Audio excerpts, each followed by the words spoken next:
And good afternoon, be awesome listeners, followers, and those live viewers that are on here with us today. This is episode 102, lucky 102. And I am excited to welcome and honored, as always, for all my guests. First of all, thank you, Will, for joining us. I'm going to give a little introduction, but thank you for making some time here today to talk about some important topics. My guest today, I met very much like a lot of my guests and friends over the last couple of years. I met them through a previous podcast guest, and Will Schneider is in New York City, and he's a yoga, meditation, and mindfulness expert, and we're going to dig right into that. But I met him through John McCaskill. John McCaskill, being the U.S. Navy SEAL commander, retired, that came on the podcast about mindfulness.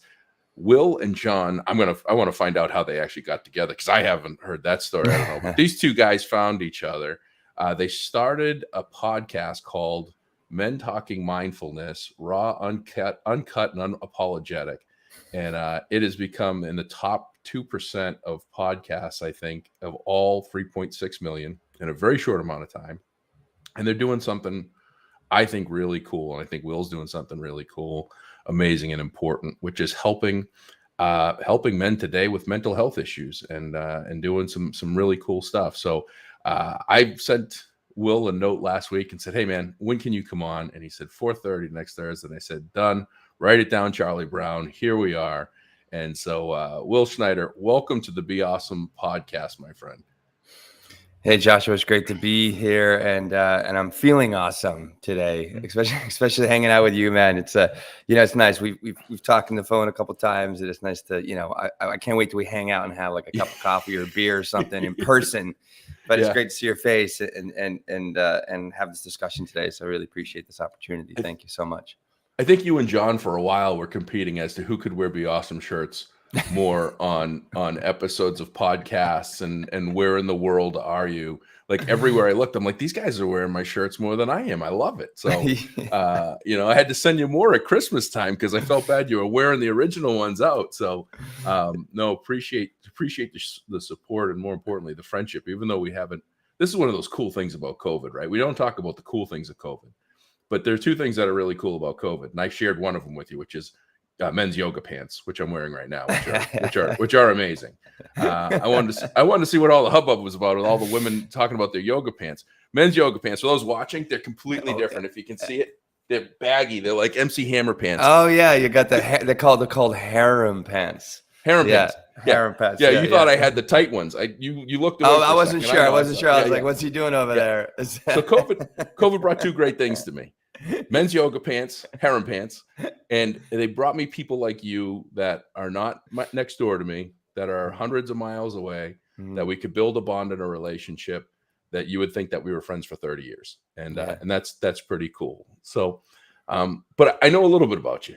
So I'm going to learn a lot about you with my audience here today. So who's Will Schneider? How did you get to where you're at today? And some of the decisions that you've made and how you're helping and making a difference. That's a big loaded question. So I'm going to sit back and grab the popcorn and let you kind of give a little rundown. Yeah. I almost want to kind of reverse engineer it, but I don't know if that would go for it. I mean, or kind of work. Okay. How about this? Like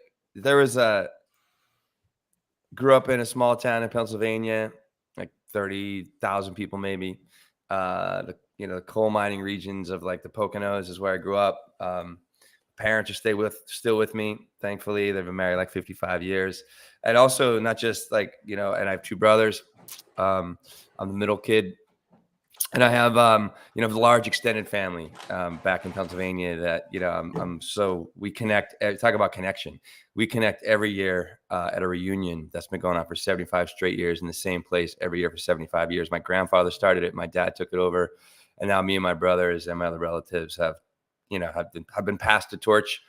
And the last 2 years ago. And now we're moving forward with the reunion, as we see fit. So, I come from a lot of family. Did a lot of sports as a kid, played basketball in college, got a degree in biology. And with so much, I guess, family influence, male influence in my life,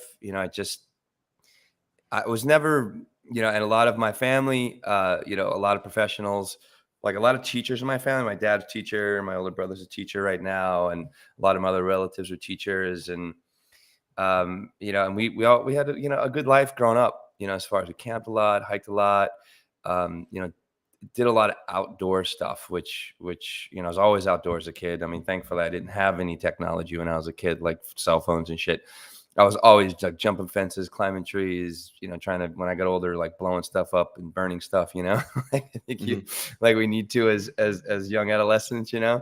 And then, I was always interested in science and got a degree in biology because I just love how the world is put together and how amazing it is. So I thought it'd be good to study how like some of that, and I got out of school, and I got a job at a pharmaceutical company with what is now GlaxoSmithKline, and worked there for 6 years. But about 4 years into that job, I had like kind of a big awakening through heartbreak.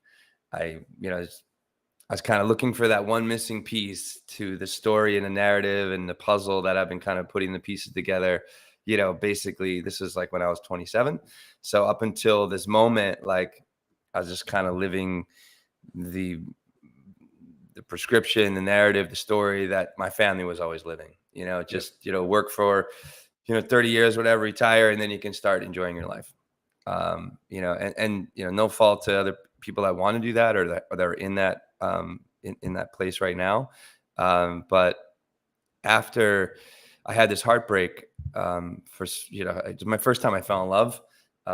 This amazing woman who actually lived in New York City. So it was the first time, I fell in love, and I got to see the city, and I fell in love with both of them, because the city is, I've been in New York City for 19 years now.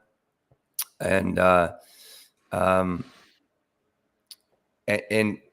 after this heartbreak, I tried to go back to my life, and none of it made sense.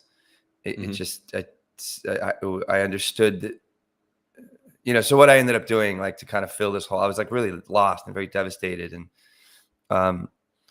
in order to put the pieces back together, I actually picked up a book called The Artist's Way by Julia Cameron. And this book literally changed my life.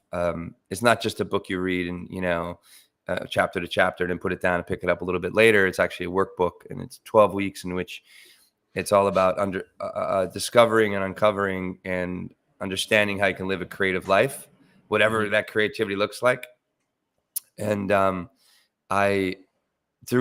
also to exercise and kind of get to kind of break down what, like, the narrative and deconstruct the narrative that you're in, and then begin to rewrite your new story. Part of that is like journaling. So I would be journaling, like, I was journaling every day for, like, they say, Julia recommends 3 pages stream of thought. So you're not even really thinking, just stream of thought. Like, sometimes I would write, I don't know what to write because I didn't know what to write, or I would just be like really angry or pissed off, especially early on, because this book came to me about a couple of weeks after, like, this breakup, and this devastation kind of shattered, the life that I thought or who I was, and the life that I was living. Who you thought you wanted to be. Who I thought I wanted to be, right? Which was not who I am, or not who I was. And that through these pages, I decided to start living a creative life. And I've always been a physical guy, and I've loved being on my feet. So I started acting, and I was in Philadelphia at this time, started taking classes there, and then moved to New York with this dream of just doing what I could in order to be in theater. Like, theater was just an amazing experience. I've learned so much about what it takes to be vulnerable, to be authentic, what it takes to go on the inside, and to live through the character, to be in the moment, and also to understand and access greater creativity. So this was my early. And also to speak, to project, to use my voice, and the journaling really helped me to just kind of organize my mind in a lot of ways. And for 10 years until like 2011. So I really was, after the .com bust in 2008, or no, sorry, the financial, The recession, yeah. The recession from the mortgage crisis. It really shifted the industry, that I was actually making a lot of headway at that time. I had an agent, I was getting seen on Law and Order, and I was like, oh shit, like this is really happening. Like my big break's coming. And then all the people, and the actors that were in, the film world, all that money was gone. So they all shifted down to television, which was still running, but, limited budgets and stuff. And I could not get seen, slugged it out for another year and a half or so. And I was like, I just can't, I can't sustain this lifestyle. Like I need to build something. And at that time, or just before that, this bust to the market, I started, meditating, and I started meditating for the sake of being more present and being more calm, so I can be more like, powerful on stage or on camera, but also just to kind of calm the fuck down, because it's very intense, but also to go on the inside and understand on a deeper level who I am. And I started practicing yoga around that time, just as another, because I was always like, I was a really strong athlete, very capable athlete. And I was still going to the gym when I first moved to New York in 2003. And I just didn't like pumping iron anymore, or just running on the treadmill or running outside. And yoga, starting to get a little bit bigger in 2007, 8. And I just started practicing, and I was like, I'm just a puddle of sweat, in my harem pants. I wasn't wearing hair, like on my mat. I was like, what the hell just happened? But also at the same time, I felt stronger in a deeper level in my body, but I started to find my breath. I was able to access more presence because of, the way the system yoga is designed. I ended up enjoying it so much. I got certified in 2009. And then from that certification, I just started teaching right away. And one thing my family and my dad and everyone being teachers, like, I'm not going to be a teacher. I'm not going to be a teacher because I want to be my own man. Like, I moved to New York in order to be my own person and understand who I am in this world, especially in a city that doesn't sleep. And it has like 8.5 million people here. And but there was a moment, I think it was in February in 2011, and I was already teaching a couple years, and I was also actually, I was fortunate to start teaching at a film school, helping their students understand, like, the fundamentals of like on camera acting and stuff like that. And I really started to enjoy teaching. I mean, just to help students, pursue their passion. And then I started teaching yoga, and it was like a whole different experience because, I'm working and helping people to understand their body and their breath in a deeper way. But, the practice just in 1 hour can be extremely transformative in the sense of like the clarity that you receive because of all the stress that you're releasing from, moving through this practice. And then I just embraced myself as a teacher, and everything started to fall into place at that point. Like everything started to really begin to make sense again. And then I just couldn't stop, like the acceptance, like it's Julia Cameron in her book, that really helped me continually move and take steps forward. See that, New York City, right? That's one of the cops. Sorry. I don't know if you can hear that. So she's always talk about synchronicity. And when you step into that place of passion and purpose, doors start to open. Like, Goethe even talks about this. It's like strange forces that you never thought were even possible or even there, were right there waiting to kind of for you to open that door. And there they are, kind of, pulling you forward deeper on your path. And I begin to feel more of that. And I started to teach at different places. And I was just because of who I am as a man and a tall dude and a straight guy, here in the city with and a bunch of, like, a lot of the teachers were female or gay or which is like, hey, I mean, that's just the way the industry was at that time, and still very much is. And there's nothing wrong with that. I'm just sticking, so here's a guy, a tall guy, a straight guy, kind of a bigger guy, like, big shoulders Yep. and I'm strong. And it just really started to take on a life of its own. And my classes keep getting more full, and people love what I was teaching and how I was teaching. And then I started to move into, I enjoyed teaching yoga, but I didn't want to be labeled as like a yogi or like, that's all I do. And I had a vision in 2010 to start taking these practices off the yoga mat and bringing them into different companies and different people's lives in a way that isn't as intimidating as it can be for a lot of people to, put their body onto a yoga mat. So I started working with different companies, and that really started to flourish, and started giving talks about mindfulness and demystifying mindfulness in yoga world. And I just really enjoyed it because it's, I was speaking from a place of passion. Even now, like people are, a lot of the population, in the United States understands or hears the term mindfulness, doesn't exactly know what it is.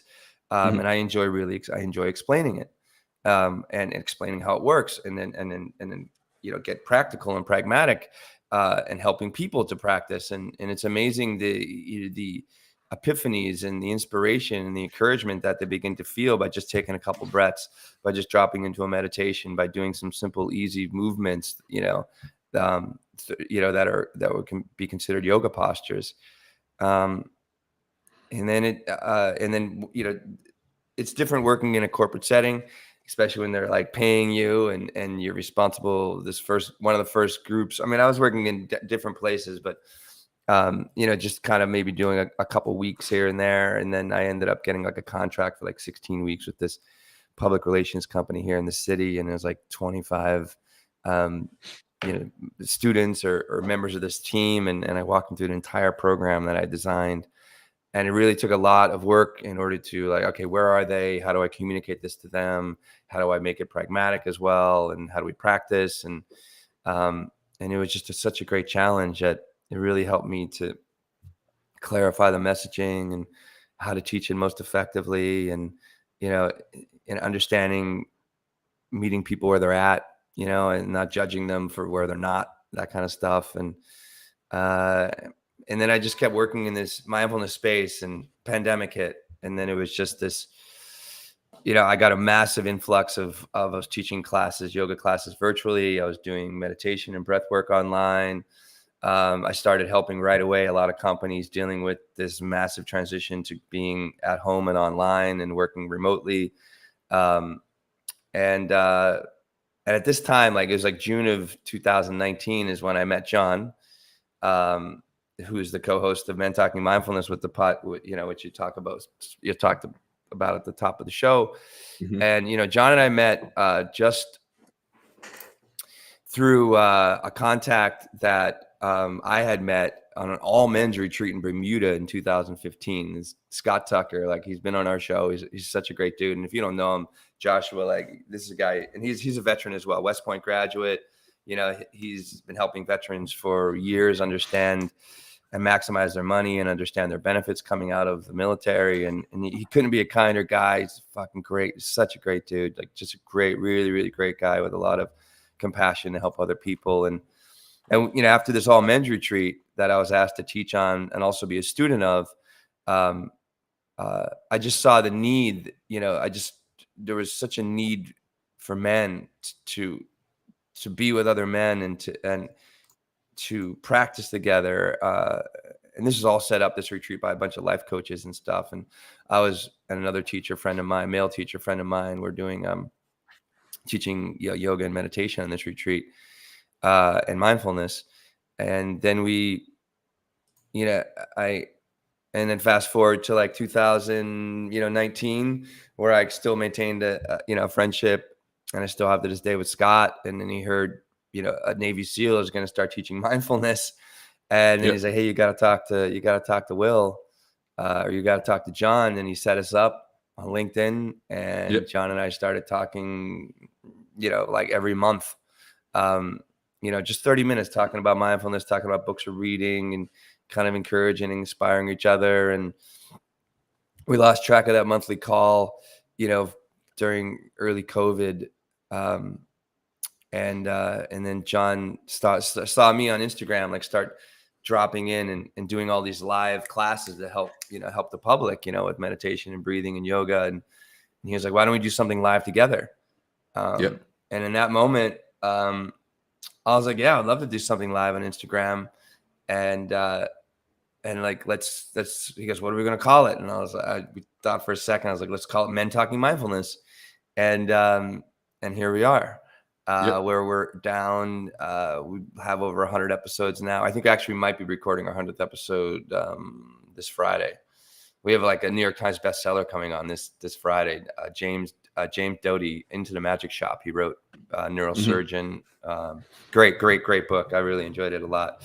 And here we are with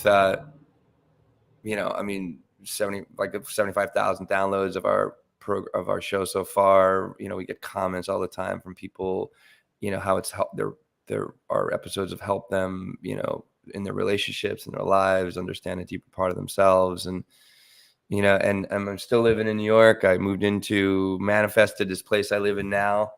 And it's been fun. And now I'm like taking all the time I've taken. And I guess I should say, I just haven't been a teacher. Like I really think of myself as a student first of this work. And, I meditate every day. I just finished at the end of May, my third, silent Vipassana meditation retreat, which is like 10 days of 100 hours of meditation and complete silence. And it was, and I have my daily yoga practice. I have private students I work with here in the city in person or virtually, and other people that I work with online and or in person. And, I teach a couple classes here in the city, and I have like outdoor classes that I teach for yoga. And yeah, I saw a picture somewhere. Fun. I saw a picture somewhere with you in a park with a bunch of people doing yoga. Yeah. In New York City, there's like people are looking, like 90% of the yoga studios closed in New York when the pandemic hit, and still they haven't opened. Like there was like almost 300 studios in New York City at the height of, just before the pandemic hit. And then most of them were gone within a couple months or less.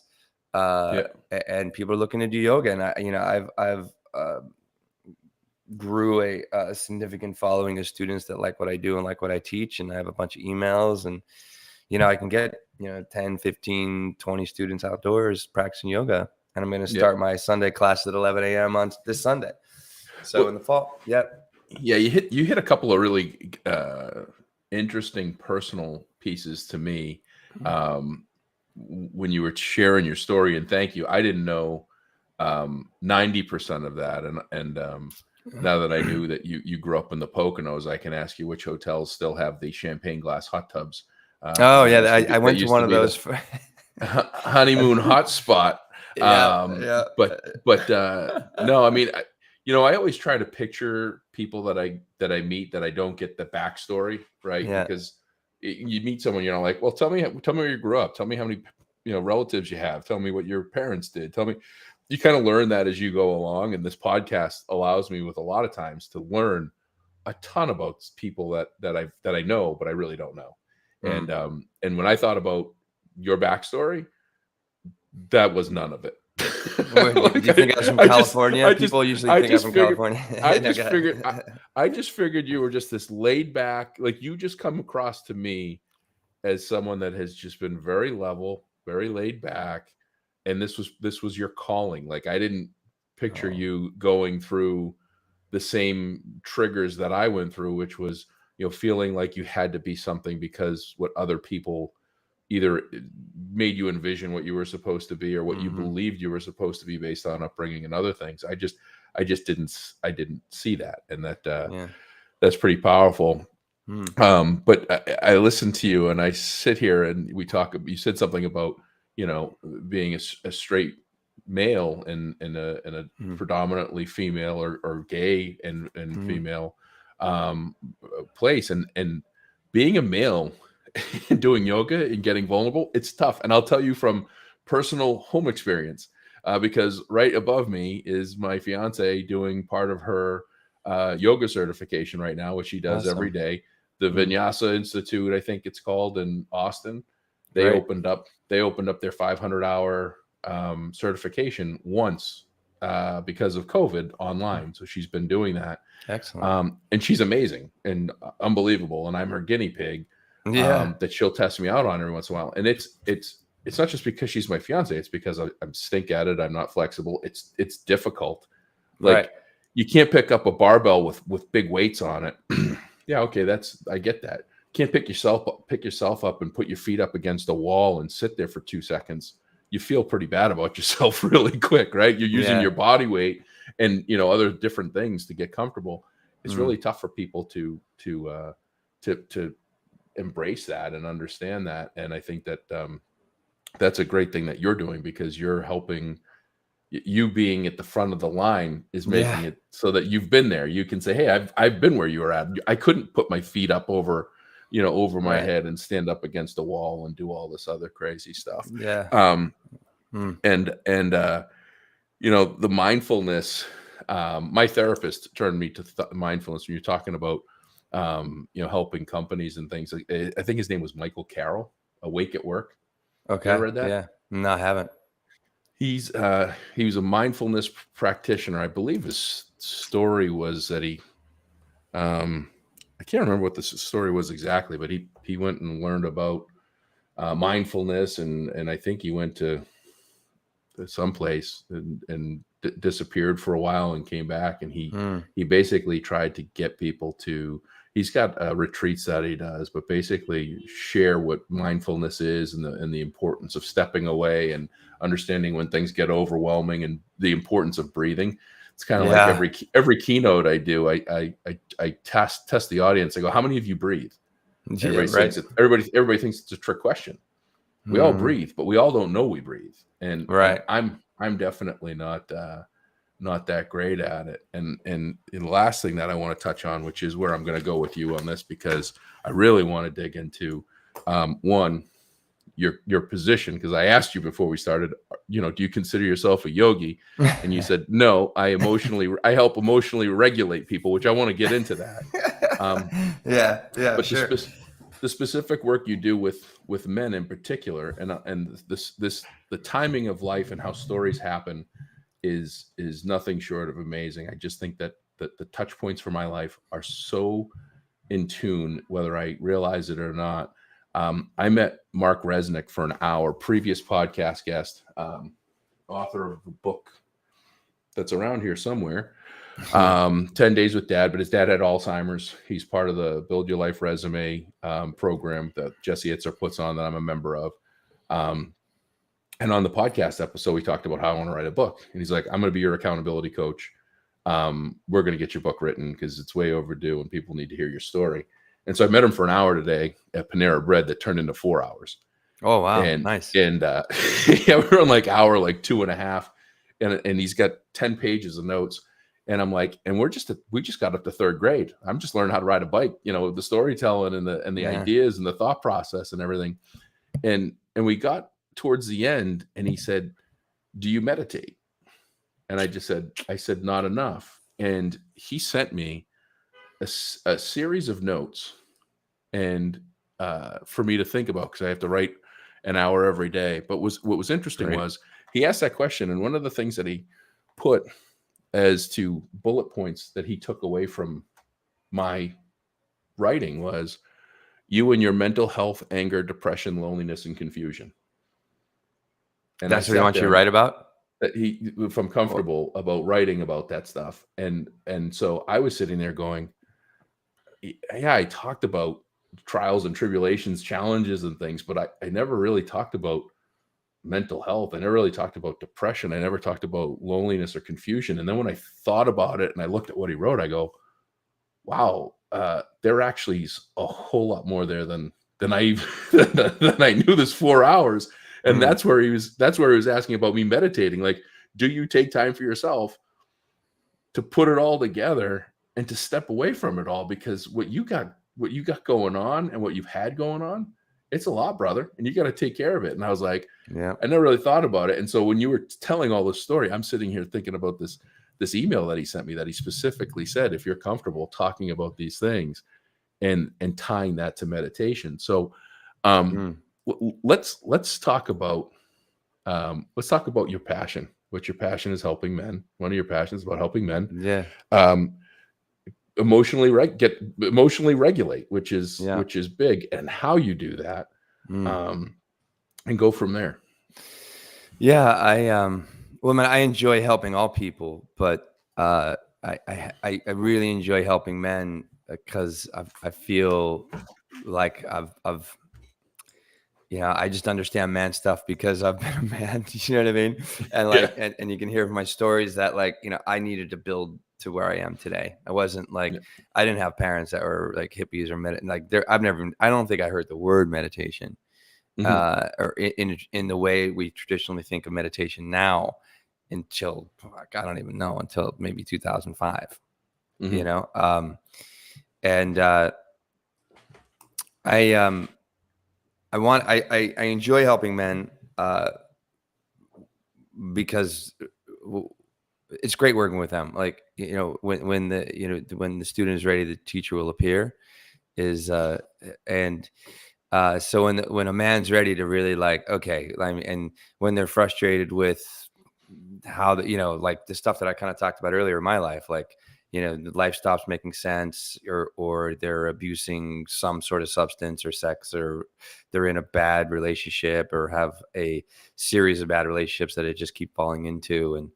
And they get into a place where, they're just like, what the fuck, what else can I do? Right. Or what's going to help me? And it's nice that these practices are a little bit easier for men to look towards. I mean, because a lot of men, they think that these soft skills make them weak, which is something that needs to be overcome. But those aren't necessarily that I want to help all men. But if they're still kind of moving through that story that meditating and getting to know your body and being creating emotional literacy and understanding yourself emotionally is weak, then they're just not ready yet. But the men that are around them that are doing this, or they can just listen to a podcast and kind of and it's quietly in the closet, and wanting to be a person that's free of this very stifling and destructive and hurtful masculine paradigm that's been around for fucking thousands of years, it seems like. I start working with men just by helping them to breathe, to start to just get in touch with themselves, and because it's tough, men, depends on a man. Like every man is a little bit different. If they're really open or they're really devastated, they're more kind of willing to kind of step in and learn, and just do the work. And what John and I are experiencing from the podcast and all the research that we do, to prepare for a show with the authors or whatever discussion we're having, is there's a giant lack of emotional literacy and emotional intelligence and emotional regulation in men. And a lot of that comes from the fact that we're not supposed to talk about our feelings. If we have a feeling and we don't know what that feeling is, or that feeling is something of in the kindness realm, no, we got to go kick our dog or beat somebody up, just to kind of get away from that and remind ourselves of the man that we are. I'm tougher than this. I'm tougher than this. Exactly. I don't need this. And it's boys don't cry. It's I'm sure you've heard that before, right? I don't know if you've ever been told that, Joshua, but it's it's sad that even today, I was just talking, I had lunch with a friend today and she dropped her kids off at school, and she was talking about how men are still saying that to their boys, and that's just so destructive, because we have everybody, every human being, regardless of however people identify, has a whole vast array of emotions. And once we get to know ourselves in that emotional way, or what our emotions are, and understand what those feelings are that are associated with those emotions, and what the habits we might have when we feel that emotion, then we can start making different changes, and we can start making different changes in our life, because at our core, every human being, we're emotional beings. Yep. And so if we understand ourselves emotionally, it's like, what else is next? It's like we can do almost anything, Yep. In a lot of ways. But we have to get to this deeper understanding, and the only way to get there is to do the work, and in some sort of meditation format. Like for me, my first mindfulness experience was journaling.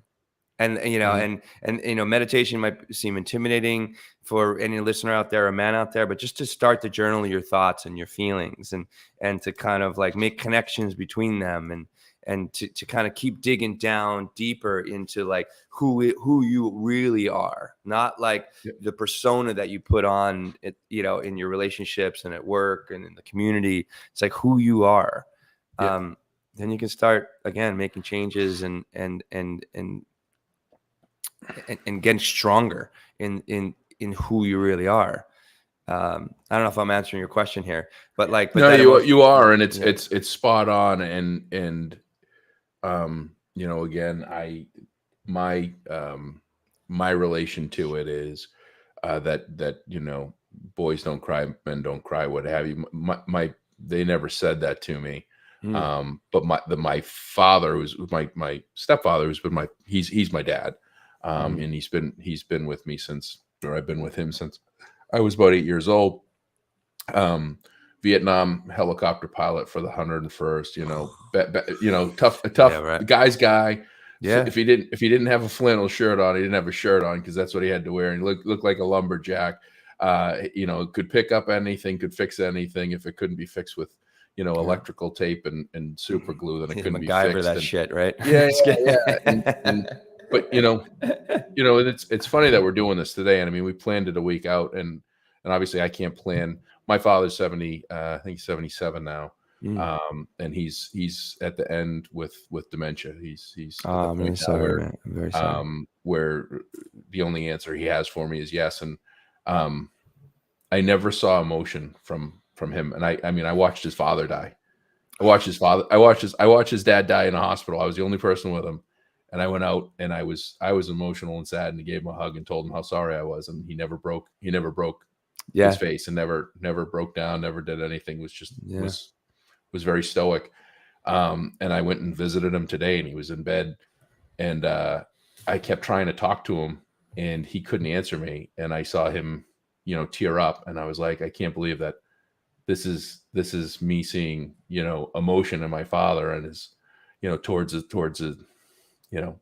his life is over, as far as his life, as far as he doesn't know me, he doesn't know himself, he doesn't know anything. But seeing that emotion now is one of those things that you just go, why didn't I see that 20 years ago, or 30 years ago, or 40 years ago? I probably would have looked at things a little bit differently. I might not have been as hard. I might not have had Mark point out all these things that I had, right? The challenges with, right? But I didn't have a guide. And there was nobody doing meditation and mindfulness 30 years ago. And if you told the generation before ours, right, hey, why don't you take 10 minutes and meditate and think, or why don't you journal, right? Yeah, Why right. don't you go ahead and journal? And they'd be like, what do you think I am? You think I'm Cindy Brady and the Brady Bunch? I'm not journaling. It goes right to the women, right? One of the Brady girls. They had the little journal with the lock on, and one of the episodes, kids saw it. Like, that's when you think of journaling, right? So, and I just started journaling. I think I sent you a Be Awesome journal, if I remember correctly. I love that. Yeah, I'm thank you for that one. Send you another one. I would love that. Thank you. But I bought those with the idea that I wanted to start journaling myself and writing things down. And I've got 1.5 books done. They're mine. After I die, someone can read them. But I've just been jotting down, things that pop up in my head, which are random and raw. But I figure I gotta put it out there, and I gotta read it and go, is this real? Is this what I have? Is this the bucket that I'm holding? And what do I do with it?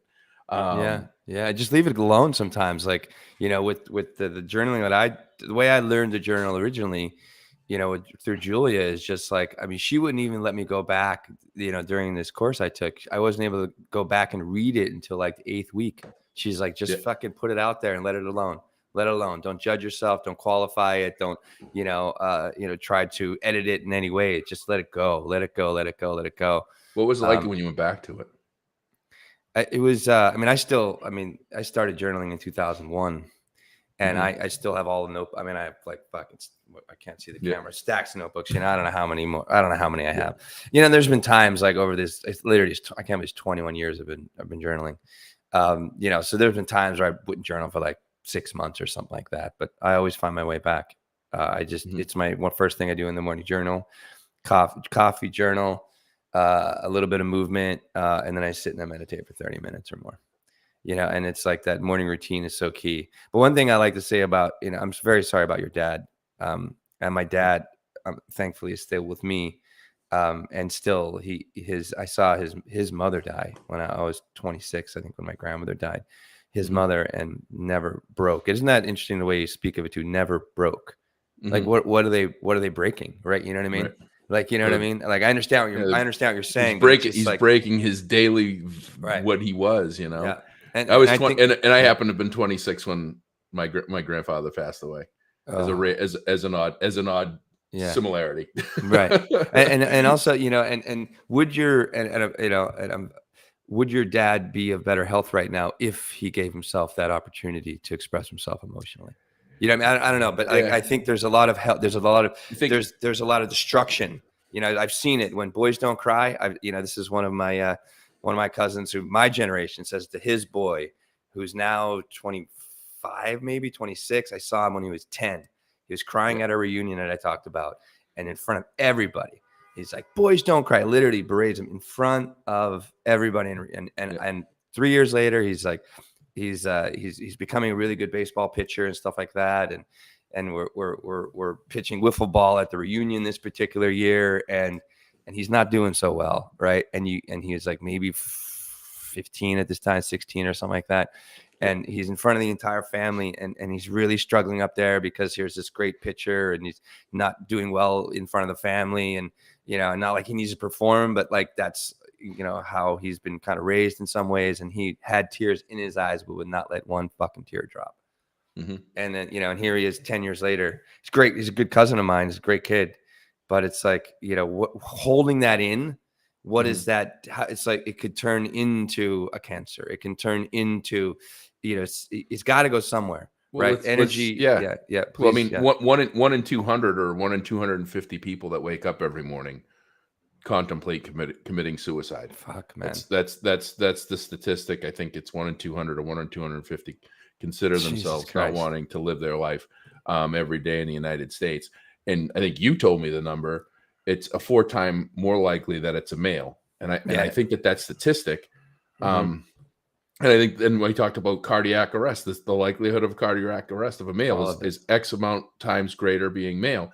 It has to come. That has to come from somewhere.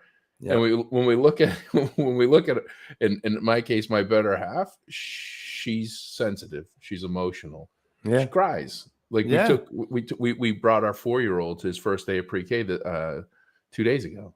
Oh, and beautiful. And she was a mess. Yeah. And she's like, I can't believe I did this. And I'm like, and this is what I did. That was, and now listening through all this and going, this was a mistake. But I said, our kids, it's okay. Cause she felt bad. She felt bad that our kids see her got emotional like that because, but Chance would have got Chance is sensitive. We're very lucky that we've got sensitive kids. And she didn't want him to be upset when he went to school and stay in school thinking that she was upset. But I did a dad moment. I did a didn't break the mold, carried the generational man torch. And I said, well, it's good for our kids to have at least one parent that's sensitive, that will get emotional and cry. And now I'm listening to you through this whole thing. I'm thinking about the last couple of days with me, and I'm going, well, maybe I should have gotten, because I was sad. I mean, this is a reality. We got it's our last. This is our last child that's going to go to pre-K and kindergarten and all this other stuff. We're never going to get this again, right? Yeah. And I'm sitting here just like, water off a duck's ass. And in reality, inside of me, I'm going, I can't believe this. I got 2 amazing kids. I wish I had, 3 or 4 or 5, or I wish time would just slow down, or I just get sad just watching it, realizing the time is going by, and it's tough. And Yeah. I think that's the majority of men go through that. And I would say, I'm not a doctor. I've done no research on this, but I would say that the reason why the likelihood that is 4 times greater that men commit suicide than women is because they don't know what to do with their emotions. And it gets to the point where it makes them feel like there's nothing they can control anymore or whatever. And they make a permanent decision on a temporary problem. Yeah. And it's because they don't have an outlet. Like before you, I didn't know someone like you existed. Right. And now I listen to your podcast. I follow along. I listen to you and John do breathing exercises. And I'm late to the game because I should be doing more of it. I should be practicing more. It was kind of like Mark asking me today. He's like, well, why don't you meditate more? Why don't you practice mindfulness more? You know about it. You've got these people that embrace, be awesome, and love what you're doing that are practitioners and professionals. Why don't you do more of them? I'm like, I could give you every excuse, but I can't give you a reason. Yeah. And that's what we do, right? We just come up with these excuses of, well, I'll get to it tomorrow, or 15 minutes is a lot of time. It can be. I'll just say a couple things just for you personally, Joshua. It's like, it's I don't know. I don't think you should beat yourself up. Would have, should have, could have is the 3 brothers that never made it. Yeah. And it's like, and it sounds like you're right on time with starting to take on one of these contemplative practices, whether it's meditation or whether it's just breathing, whether it's journaling, and I just like, I feel like a lot of men, they kind of, I know what it's like to be like, oh, I should have been doing this, or why I haven't done that, or what I've been missing out on because I haven't done those things. And it's like, and that's just your mind, beating yourself up, and then you get more emotional and you beat yourself up even more. And it's just like, it's nice to have another man like yourself, like stepping into the arena of mindfulness and meditation. It's like, because you already have having an impact in the world, and what a greater impact you're going to have by going within and getting, because when we go inside, what I've learned, and it's through all the meditation, especially these meditation retreats, like there's this place on the inside, Joshua, that is the source of stillness, is sort of everything comes from, because we're not our body, when you think about the way that we talk about ourselves, like my mind, my hand, my eyes, right? Who's this my? Who the fuck is this my, right? And this is that awareness that we are. And I remember that I read this book about, it was a lucid dreaming book or something, and they said that, and they had described it in this way. I'm like, wow, like it just flipped the script. It's like, who is the person watching the people? I remember I was reading this in the subway, and I was like, who is the person that's looking at the subway? And then it's like, it's the subway looking, I forget the exercise that he did, but I was, whoa, I understood that I was consciousness. I was just pure awareness, living inside of this body, being in this world, with all these attributes, and other people around. But there's this, what I love about mindfulness, we begin to wake up to our awareness. And I like that Deepak Chopra talks about it as our pure potentiality, because that's all we are. We're pure potential, right? In a body. And we're so gifted with this body because it could do so much, right? So much. And this amazing brain that we have.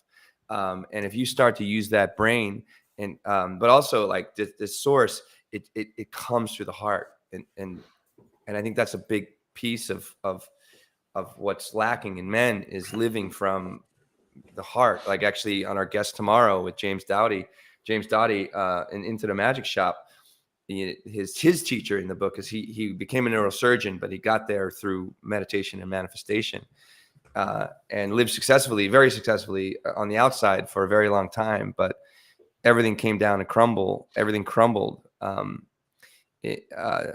at one point in his life, and this happens to a lot of people. And then he went back and reflected, looked at his notes, and went back to his early education, and he got about manifesting and meditation when he was like 12, and he missed one piece, which is let your heart be your compass. And when you work from that heart space, that's when you begin to just see the world just starts to fall into place for you, and things that like those strange forces begin to help you and assist you on your path. And but the only way you really get to know, unless you've had some really good parents, unless you've done some work at a very young age and been rewarded for doing this work, that place of stillness that brings you into your heart space, that's where you really begin to I'm not saying life isn't it's less difficult, it's less challenging, because there's a deeper connection than just stuff, stuff, people are great, but like, just other people trying to get more stuff, from you or something. And this is what these practices help me to realize. And every book that you've probably read on this topic, and every book that I read, they keep coming back to the same principles. Know thyself, and we're this heart, like we're this heart energy that, that needs to be expressed. And it's not expressed. That's when we wrestle with our dragons. And if you wrestle with your dragons enough, you're going to become the dragon. Yeah. You got to get them out for sure. Yeah. No, I'm I'm just sitting here listening, and I'm just like, you're spot on. I think the biggest challenge, biggest hurdle that I think people probably come up with on this, well, a couple things. First of all, I think a lot of people think it's hippie trippy stuff. But I sit here and I go, I don't know too many hippie trippy people that aren't living a happy life. There you go. If you could be, if you got to be hippie trippy to be happy, then I'll be hippie trippy to be happy. Yeah. And then, the other piece to this that I think that's challenging, and I would say it's challenging for me, especially that I could relate to it, is this isn't a quick fix. This is an ongoing, like when you talked about your morning routine, and I often talk about your morning 3 steps are the most important, which are not the first 3 steps that you take physically, but the first 3 steps you take mentally, because again, you poll people and you go, hey, how many people watch the news first thing when you wake up? Oh my God. Most people, when they wake up, the first thing they do is they turn the news on. Well, you're immediately triggering your brain to negative things, stress, and emotionally, right? Yeah. You're looking at, oh crap, look at the traffic that I might sit in because I work from home, so I'm not going to go anywhere. Right. Look at who got shot or stabbed, or what happened. No shit. What car accidents happened. What went natural disasters. It's an automatic trigger to a bad day. So the first thing you need to do is not turn the news on. The next thing you need to do is find something that makes you happy, and that's one of the things that I have the good fortune for when I'm home is our 4-year-old is happy every day he wakes up. Like he literally wakes up with a smile on his face. So it's hard for you not to have a smile somehow on your face, or at least be relieved of some sort, even when you're feeling, immense stress. But, when you went through your daily routine, you do that every day. Yeah. Right. You get up, absolutely. You journal, you drink your coffee, and you meditate. No phones. How long do you meditate for, by the way, in the morning? 30 minutes typically. Like, you don't have a time. That's not on a timer. It's definitely a timer. It is. Okay. Absolutely. Well, I thought that was a stupid question. I was like, why would you put it on a timer? Would you? I also don't. I haven't been as great recently, but it's just like I don't even check my phone. Like I don't want to look at my Instagram. I don't want to look at my email. I really try to carve out like this hour and a half in the morning, depending on what time I need to be out the door. To give myself this time to kind of upload into my day. Like what kind of day do I want?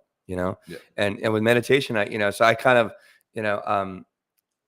I like to kind of dump all my stuff. Like the morning pages are kind of brain dump. And then I sit and I meditate in a very easy technique called Anapanasati, which is I'll start by just following the breath of my nose. That's it. And what that does, it helps me to gain mental mastery. So I'm not a slave to my mind. Because we've had, I don't know if you know Dr. Seth Hickerson, My Steady Mind. I think you have to. He's in our circle. He's in our circle. Yeah. So My Steady Mind is a cognitive fitness organization out there that's, bringing these practices to they're working at NASA. I'm part of their teaching core. And oh shit, I forgot I was going with this.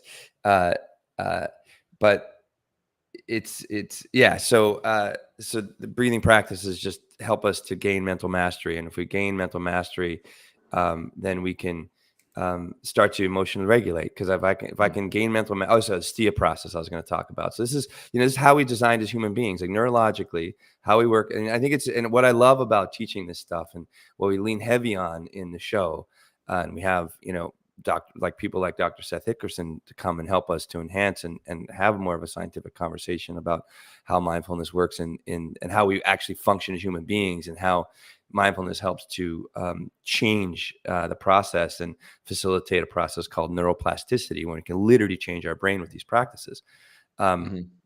Is STIA, STEA, right? So first is a stimulus. So something, whether it's a sound, whether it's a negative message that you receive, whether it's like a phone call or a fight with your spouse or something like that, something has triggered something emotional, right? And then we have this boom, we get like, whether we're pissed off or angry or violent or something like that, or want to get violent. There's this moment between the stimulus and the next thing that happens in this process. And this is the way we're designed as human beings, is we go to our mind next to think, like, okay, so we begin to process this emotion.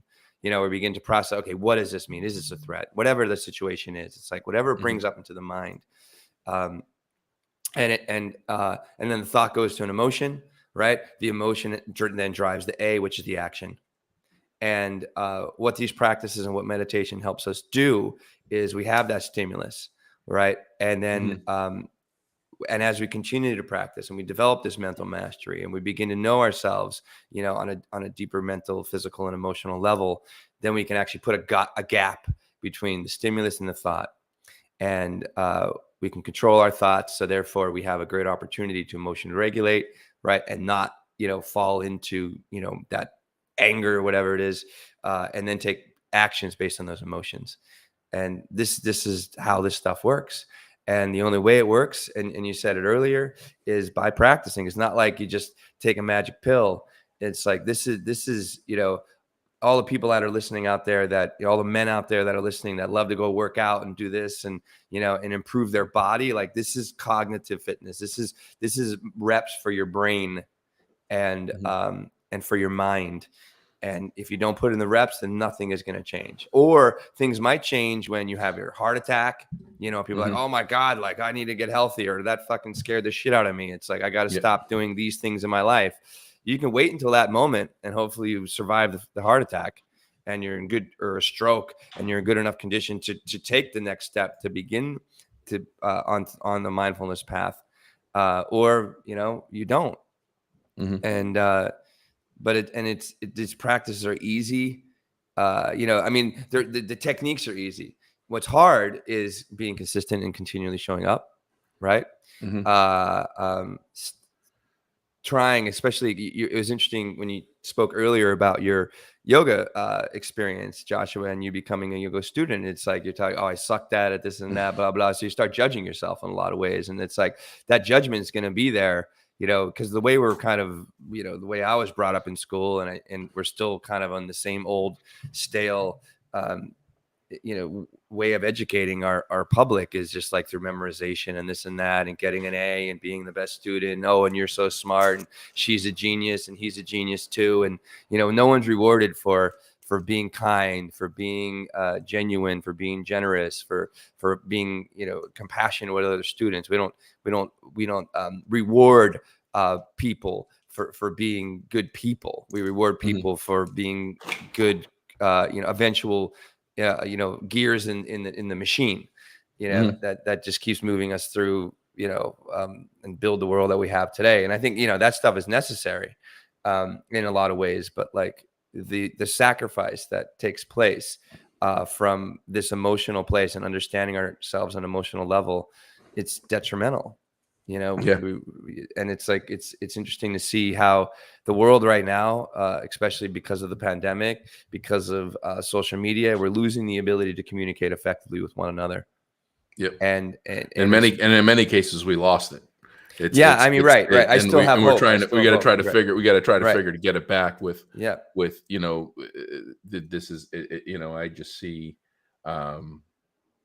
I just see the things that go on. I have drawn back my social media. I don't go on my personal page Yeah. at all on Facebook ever. Yeah. And I post, I typically am just posting stuff other than my podcast randomly and rarely based on when people are like, hey man, you do realize that you have, you're a public speaker, you're a keynote speaker, you're motivational, you're all these things. And social media is where people are putting it. And I mean, there's a lot of fake imposters out there that are all they do is social media. And then there's guys like you and me that are actually doing the work that we still have to put the stuff on social media. But I hate social media because every time I go on it, I see something. I was just literally going on to check the feed on my phone, and as the world listens, John McCaskill's face is sitting there with a post, and there's a bunch of comments, and there's some negative stuff on there, and I'm going, what? Why would somebody put a negative post, a negative comment on anybody's stuff? But I mean, this one's just kind of ridiculous. Yeah. I understand a challenge sometimes. But anyway, I'm sorry. I can't get away from it. Like I sit there. Right. I before, up until a couple of years ago, I mean, I've been removed from every single one of my local, pages, like our local town pages, because of the gossip that went on, and they would gossip about people that were members, and I'd call people out on it. Yeah. And then the admins would either kick me off, or they'd say, you need to get off. And so I just say, I don't have the patience for it. I don't have, I try to teach common sense of speaking, and just say, you really shouldn't say that. If you're going to say publicly what a jerk that person is, I'm going to say publicly how you shouldn't say that in a nice way, but people don't like that, No, but, I mean, would you say these, it's like we hide behind the veneer of communication in a digital format, and so you would never say this shit to somebody's face. No. Like 9 times out of 10, unless you were brought to a breaking point, that you would never. Well, you see the people. It's cowardly, You see these people at the grocery store, at church, and all these other places, and people just have lost the reality that what you put online, even though you just might be putting your highlight reel or whatever, the world is seeing that. It's like I've got friends on social media on my personal pages early on that were people that I didn't think liked me, or maybe I didn't like them. And they'd be driving. I'd be like, oh, they're so-and-so. I thought they were on vacation and they're driving down the road. What happened? I'm going, I shouldn't know that about these people. Like I shouldn't know all this stuff. We should know it through relationship discussion, like I had with you in the early part of this. Hey, tell me about your early part of your life, right? Let's not go hunt it, look for it on a Facebook or an Instagram feed, Connect, it's kind of crazy. Well, there's an identity crisis. There's a massive, what's also we're seeing a lot of is there's like identity crisis in this world, in this country, for sure.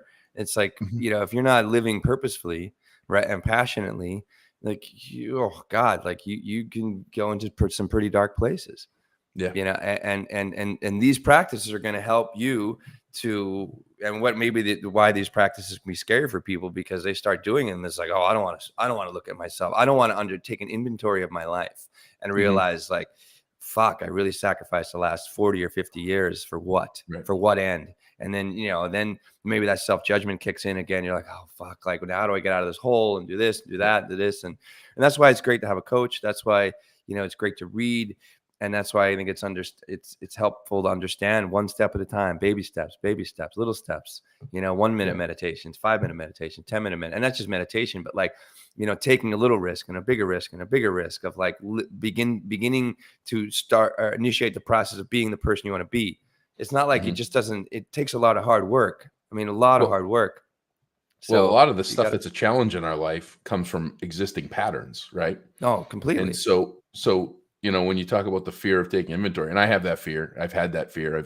I've shared that I've had a therapist off and on for 15 years. And that's one of the things is that, you do need to take at some point, some people don't in their life, but at some point, the people that are going to make a difference in their life and live the best of their life and the rest of their life are the people that say, all right, I'm willing to take an inventory of where I've been, what I've done, how I've done it. And then that gives me the baseline. And that gives me where, now what do I do to change it? What do I do to shift? What do I do? Hey, let me think about, instead of getting up and turning the news on, let me get up and go sit for 5 minutes and catch my breath. Let me sit for, let me do this. And it's kind of a baby steps thing, which is what I want to do. I want to cover two more things. Yeah. The first thing I want to cover is for the closet talk, I'm going to call it, which are the men out there that would only practice this in the closet. They're not going to come to a public setting. They're not going to come. They're not going to go to a park and sit with you for people to drive by and see. I want to talk about. There's I want to preface this. There's a ton of free content out there. There is an overwhelming amount of free, and I think that there's something to be said, and I think that there's a starting point for everything. The one thing that I found the difference in, and this isn't anything other than my self experience, is the point in which you'll get to consistently and constantly showing up, as you say, is having some level of accountability, which at some points is investing money. And putting your name someplace where there's other names. And so, Yes. That's like you, Teresa, and John's mindfulness experience, that tribe, if you will, the people, there's some people, Sarah Marie, I just met last week, virtually. Cool. She's been a part of it since the beginning, and she's always there. Right. And she's constantly improving and doing things. But let's talk a little crawl, walk, run. Let's talk about, I'm a man sitting here. I've listened through an hour and 6 minutes of this, and I'm going, you know what? Things are kind of screwy. I had a dad like Josh. My dad, by the way, my dad's awesome. My dad is my hero, and I don't want to take anything away from when I talk about his lack of sensitivity that I have a struggle with. I get to tell him I love him every day now, which is something that I want to get a practice of, and I tell my kids that every day because I know what's missed. But so. There's a man listening to this episode, and they're going, hey, I don't have sensitivity. I don't have emotion. I'm cold. I'm tough to the touch. I want to see what this is all about. I want to dip my pinky toe in and see what this is all about. Is there a resource that they can do, a book that they can read, a video that they can download? Are there a couple of resources that cost nothing, that are no risk, that they can be in the closet to learn a little bit, to see if this is for them? What would you recommend that? There's a few things. One of the first things there's, like you said, there's no shortage of free content out there. And I think it behooves everybody, anybody, especially men, but anybody, to just start to get to know your breath. And in the process of getting to know your breath and know how big you can make it, how deep you can make it, how you can manipulate your breath over time. And it really becomes an asset and an ally for you. And in the process of regulating your breath, slowing your breath down, understanding how to take bigger breaths, and then, manipulate it, crawl, walk, run, even with the breathing. And there's like steps, but just to get to know your breath will over time, even in one sitting, will start to lift you above the cloud of stress and anxiety and all this like rigidness that men have. Because they don't want to break, right? They don't want to break. They got to hold things so fucking tight, and it's so stressful to do that. Creates so much anxiety to live that way, that just maybe your first week or so, or 2 weeks or month, whatever, just finding that breath and calming yourself down, creating more clarity, right? And that clarity is going to, and when you lift above the clouds, you're going to be like, oh, wait, where's other places that I can be more calm and more clear? Or what are other things that I can do in order to do that? That is like not in a competitive way, not in like a typical like hyper masculine way, and so that could be something. I would say definitely your breathing is a great place to start. One thing that, and I had a fortune to work with him in 2017 in Spain, was Wim Hof. Yep. Yes. So he's the Iceman. The Iceman. He's so fantastic because he is like a dude's a man's man. Like, and he is the real deal. Like I've fucking had many beers with him in Spain. And he is a great guy. He has an incredible breathing technique out there called the Wim Hof Method, which is taken from a 1,000-year-old breathing technique called the inner fire breath. And just within when I first started doing the inner fire breath, before I went on this retreat in 2017, within 5 days of doing this technique, I could not believe how much clarity and confidence, and I'm pretty clear and fucking confident guy most of the time, even more. I was like, what is going on just by doing this breathing? And it's like 9 minutes, to do this with breath holds and stuff. And then the ice plunging and, and taking cold showers and stuff like that. Like, that'll show you how you are emotionally. You want to be tough. You think you're a really tough guy? Go stand in a fucking shower for 1 minute with ice cold water. Tell me how you feel, right? You want to be tough? Go to the cold. And the cold, if you sit long enough, if you begin to see, like, you just, in the beginning, I take cold shower every day. In the beginning, you're like, oh, I'm going to do this again. Like, it's been happening for years. Am I going to do this again? And I jump in, that first initial shock, it's like, and you can just feel all this emotion start to come up. And what if you just stay? What if you just tell yourself it's okay? What if you put, instead of like dealing with the cold, put your hand on the warm wall and realize, oh, it's okay. I can shift my focus. I can shift my attention to that warm hand. So that could be a great way just to you can start with a warm shower and do like the last 30 seconds or last minute, absolutely, cold, just graduate. That's what a lot of people say. Oh, I tried it. Because I've done the Wim Hof breathing method with the Build Your Life resume. They actually do it, I think, pretty close to monthly. They'll have someone that comes and does a session with it, and they're big into cold plunging. And I actually, I hate cold. I'm just hate it altogether. And I started with taking the tail end of the shower, taking cold, and some of them say take hot and then cold, like bounce back and forth.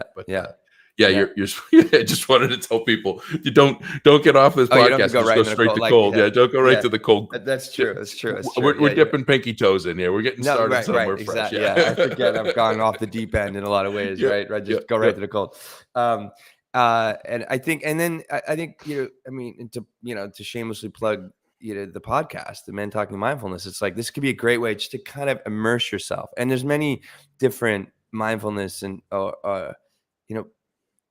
podcasts out there, or meditation podcasts, and just get in the know. Like, you can stay in the closet, and listen to these podcasts. Right. You know what I mean? And just begin to pick up. There's so many wonderful books out there. If you want to read about masculinity, Reinventing Masculinity, which is, we had these authors on our show, Ed Frauenheim and Ed Adams, and understand yourself, like, on how this like never break kind of man, like we talked about earlier, is, and what those traits are, and how he expressed himself in the world. And they break down beautifully in the book, like what it means to like liberate, what it begins to be liberating masculinity, and what that does for the soul, what it does for your relationships, what it does for your work. And it transforms everything. Or maybe just sit and, pick up a pen and start to journal. And there's no shortage of journaling exercises out there.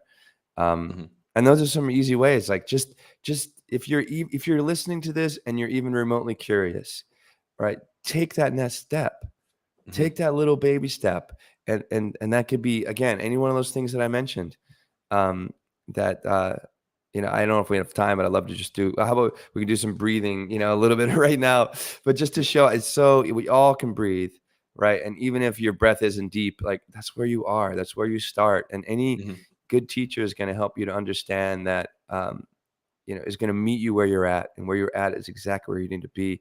And this is where you start, this is where you begin. And you keep stacking those steps one after the other. And then, in a year, or, 6 months, even a few weeks, you might start to feel better. And that's what John talks about when, how he got, kind of got over survivor's guilt. It wasn't medicine that didn't work. It was mindfulness, it was breathing, it was meditation. And in just a short amount of time, people are coming up, and I'm talking 3 months, 4 months. People are like, you different. Like, what are you doing? And all he's doing is meditating. That's it. He started there, and now, now he's teaching, and we have a podcast. So those are some of the things that I would recommend.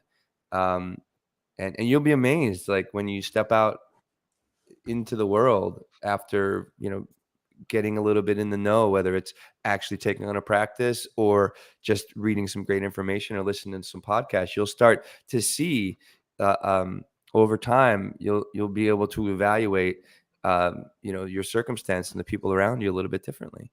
And one thing I'll also say is, if you have shitty people around you, right? Say you have 9 shitty friends, right? You're going to be the 10th. Yep. Surround yourself with great people, Yeah. right? And that doesn't Get rid of necessarily them. what's that? So get rid of all of those bad ones. Yeah, I Because mean, you end up being one. I lost a lot of relationships when I got on this path because, a lot of friendships because they weren't supporting my needs. They weren't, not like you need to support my needs kind of thing. It's like I was growing out of that mold. Yeah. And, I still have people like that in my lives. Like when I go back home with my family, and I'm not judging them. I'm just like, I've chosen a different path. Yeah. I've chosen to be free. I've chosen to be myself, and unapologetically. Yeah. Yeah. Sometimes they don't know that they're like that, but sometimes they are like that. And that's the beauty of my shirts, which subliminally, when people look at it and they get it, they're like, oh, I got to be awesome. That's what he expects me to be. Right. And then when you look in the mirror, it reminds you to be awesome. And that's why I tell people for the last 4 years, I wear the shirt every day, not just because it's my brand, but I wear it every day to let everybody know around me that, I'm telling you to be awesome. If you're not, then you're breaking the rules. And that's the key. That's the key to it. Right. So, right. And what does it take to be awesome? Right. What am I doing that's getting in the way of me being awesome? Yeah. It's not always easy. I mean, I always tell people I'm far from awesome every day. As a matter of fact, in a lot of days in the last number of months and years, probably I've had more unawesome days and awesome days, but I try my best, and you do your best, and it's kind of where you're at is exactly where you need to be. Yeah. But figuring out how to improve just even a little bit every day. Let me just say one thing, Joshua, is people. I hear a lot of complaints like, I don't have any time. I got all these responsibilities, all these kids. I do all this work. It's like, how am I going to find that 5 minutes? Well, nothing changes until something moves, and you need to move something on your calendar, or make that time on your calendar, and you can literally start as short as 5 minutes, just 5 minutes of just maybe doing the Wim Hof breathing. I know it's like a 9 or 10 minute technique, or just starting with your breath. But if you don't make the time, I promise you, the time is not going to show up. This can't just be a random thing. I said, it takes consistency and practice, and you got to keep showing up, show up. Even if you don't want to, that's when you're going to make the biggest difference. When you don't want to, but you do anyway, and you're like, "Fuck, man, I did that," and you just begin to rise in courage, and you begin to feel more inspired, and you're inspiring yourself, and it'll just start to change every aspect of your life. Well, and that's kind of that piece is you have to know what time you have, and you have to measure it out in over the course of a week, not over the day. Can't someone say, I'm going to do this tomorrow when I wake up. You have to realize, and this is something I ask people all the time, is how many hours do you have in a week? And nobody knows the answer. It's 168. Yeah. You have 100. If you don't know how many hours you have to work with in a week, you don't know how to manage the time that you have. So you don't know if you have the time or you don't. And then what you do is you take that, and the best routine that you have, which is awesome, is, hey, I wake up, I journal, I drink my coffee, I do my meditation. There we go. I get, bang, it's out, it's done. I get the rest of the day to look forward to. So figuring out how to do that. I get to grow from that day. And here's one way to find time immediately is, how much time you're spending on wasting time on your social media. There's probably at least 30 minutes to an hour a day right there. That if you put that down, all that negative doom scrolling bullshit, right? That's not making you feel great. Doom scrolling. I love it. Yeah, exactly. So there's time right there. I promise you that's waiting to be more productive and more mindful. No, this has been awesome. I'm glad I could get you on here. Bob Bogardus, the guy that hired me when I was 22 years old, one of the most intense men I've ever had in my life, going 1,000 miles an hour. He says, Josh often said to me, breathe. I actually made him, probably 15 years ago, I made him put a poster that just said breathe over his computer, because he never took a minute to just stop and take a breath. And what's even greater than that was, and I don't have it around me, but I mentor a young man every Thursday. And one of the things, he's just a phenomenal human being. He mentors me more than I mentor him. And one of the things with him was that he tended to get nervous. He's from another country, and one of the things I said to him is that, just take a breath. when you feel like you're getting tense, if you're getting excited, if you feel like you're struggling, just step back, take a breath, tell people you're going to take a breath, just breathe, because that'll make all the difference in the world. And he gave me a watch this year for Christmas. And on the back of it, he had engraved breathe. So I've been telling people breathe for a while. I guess I need to take some of my own advice every once in a while. No, this is awesome. You guys have your retreat coming up in Durango next week. Yeah. We still have space left. 3-day retreat. How do people see more about that? Well, the retreat is, or our website is mentalkingmindfulness.com. The retreat, you can find more information, mentalkingmindfulness.com/retreat. Or it's on, our Instagram. So my Instagram, Will Not Fear, is, and we love, we have some space left. If this has inspired you in some ways and you want to, take your first little step and understand and experience. Take your little step into a big leap of 3 days of mindfulness, meditation, and stretching, flexible. And adventure, and fun, and community, and it's like it's a whole experience that we're gonna do, and together is so. Yeah, that's definitely one way to take that step. Or hey, if you want to understand how to breathe or meditate, or I can work virtually. If you're in New York City, please reach out. I'd love to help you. Or kind of one of my, public yoga classes. All my stuff is at willnotfear.com. You can find where my classes are, willnotfear.com. And I'm also on Instagram at willnotfear. So that's Will, WILLNOTFEAR. And that's where you can find me, man. We'll put that all in the show notes. I appreciate that. This has been great. I've gotten to know you a whole lot better.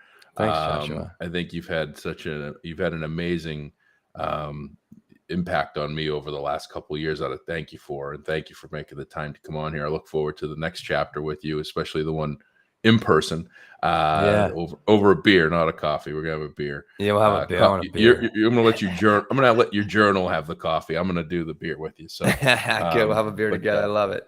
have an awesome retreat next week, and thank you. We'll look forward to having you on again. And I think that this, if we made an impact on one person's life, for them to just take a minute to breathe tomorrow, and then the next day, and stay consistently constant, then I think we've done something good here. So. I know I got a couple pages of notes. So great. That's going to do it for this episode. Another awesome one in the books. Thank you all for listening in this afternoon. And for those of you that listen to the audio podcast, we're not quite up in the ranks as these guys. We're pulling up just behind about a 0.5 percentage point.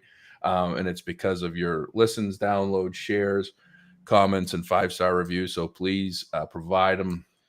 And if you do, drop Josh, JOSH at beawesome.com, your shirt size and address, and we'll drop a free t-shirt in the mail, because your time is valuable. And we appreciate you taking the time to let the world know that you think the podcast is awesome. So we're going to be back up and running again next week. Appreciate everybody's patience with the hiatus. We had to build your life resume. We had a little bit of breakdown, had a sick dog. We got out of the routine a little bit, but appreciate everybody listening with us and staying here for the duration. So remember, if you can be anything, be awesome.